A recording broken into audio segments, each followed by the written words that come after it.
She shot and killed a 20-year-old man. The mayor has indicated she should be terminated. What's your position on that?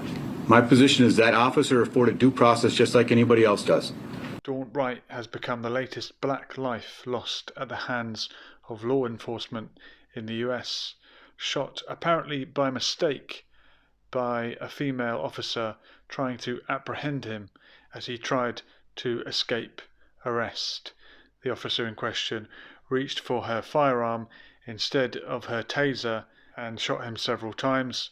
He then drove a few yards down the road and passed away, and the officer can be heard on the bodycam saying, "I've shot him."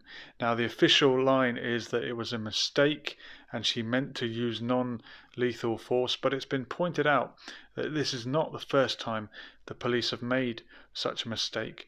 Breonna Taylor was accidentally shot in Louisville, and Botham Jean was accidentally shot in Dallas. So these things do seem to happen, and it's happened again today. It's being called an accidental discharge. If we look at the difference between the two weapons, the colour of the taser and the gun are completely different, and apparently the gun would be 4 times heavier than the taser. So it seems like a very silly mistake for a law enforcement officer to make in the heat of the moment when arresting someone, when apprehending someone. And when anyone gets killed at the hands of the police, that must be some kind of mistake, mustn't it? Because that's not what the police are there to do. They're not meant to dish out the justice on the street. They're meant to bring you in so that you can face justice and have your day in court. And everyone is innocent until proven guilty. So as far as the law is concerned, this is an innocent man who has been killed. Now, a lot has been made of the victim's identity and the tragic fact that he's a father to a young baby son. And of course, that's awful. But it would be awful whomever it was that had died in that scenario, because that's not how things are meant to be. Now, the media are portraying this 20-year-old man who's lost his life mistakenly at the hands of a police officer. They're showing him to be the young father that he was and portraying him in a very sort of innocent light. And because of that, the backlash online, people more towards the right end of the political spectrum are sharing images from his personal social media account that show him in a more thuggish manner, holding up lots of money, looking like what they probably deem to be a gangster or a thug. But it doesn't matter. It doesn't matter whether he was a young innocent father or he was a drug dealing thug. He shouldn't be losing his life at the hands of a police officer. And the reason why there is a Black Lives Matter movement is because this happens disproportionately to black people and disproportionately to black men. Although we've mentioned black woman already, Breonna Taylor, there is a racial disparity when it comes to the incidences of death at the hands of the police.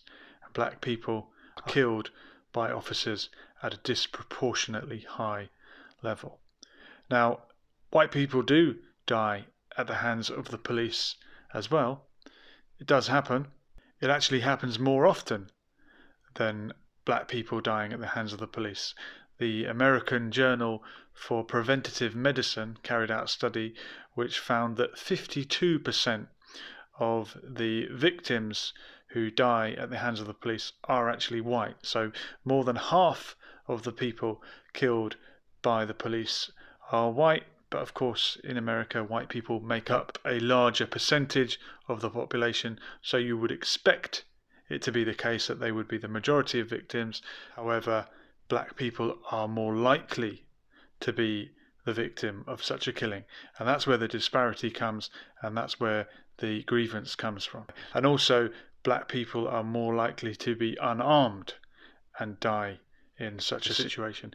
But more white people are killed at the hands of the police overall in total, and we'd expect so because they are a larger proportion of the population. But another disparity that does occur to me is the disparity in reporting. We rarely seem to hear about the cases when a white person is killed at the hands of the police. Maybe because those stories don't have news value or they don't fit a certain narrative. But that is another disparity that I think is relevant to mention. Coming back to the case of Daunte Wright, it was reported that he had been stopped because of something hanging in his rear view mirror, and that was the reason for this traffic stop. But then pictures seem to contradict that story, as there doesn't seem to be anything hanging in his rear view mirror. And in actual fact, there was a warrant for his arrest, and he had previously fled arrest, and he was guilty of owning a weapon illegally. So let's have a look at the incident itself, and we've got the body cam footage.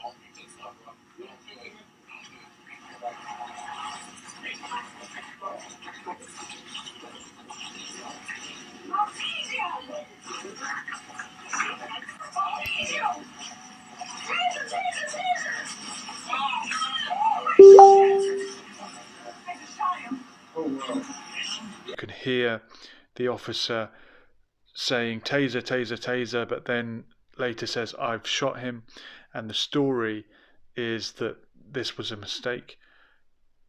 I wonder if that's true. I wonder if that's true. And would there be an argument for using lethal force on a felon attempting to evade arrest if he's known to carry a firearm illegally? And some criminals who escape the police take a parting shot as they leave. Maybe this female officer would have been better off making that case, making that argument, and saying, I feared for my life. I thought this man who is known to carry a weapon illegally might take a shot at us if he sped off. But once you admit it's a mistake, and I thought I was going for my taser, and really I picked up my weapon that's 4 times as heavy, that sounds suspicious. And because of the disparity at which black people lose their lives at the hands of the police, you leave yourself open for accusations and questions such as, would you have made that same mistake? Would you have been as careless or as trigger happy had it been a white individual fleeing the scene? Now, does it matter? Should it matter? Does it matter the race of an individual shot at the hands of the police? Does it matter the gender of the police officer? Will the misogynist brigade leap on this and say, look, there you go, see, women, they can't be trusted to operate a firearm? I think that would be very unfair.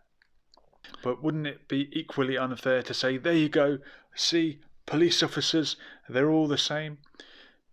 The responsibility for this particular tragedy lays in the hands of that officer herself, doesn't it?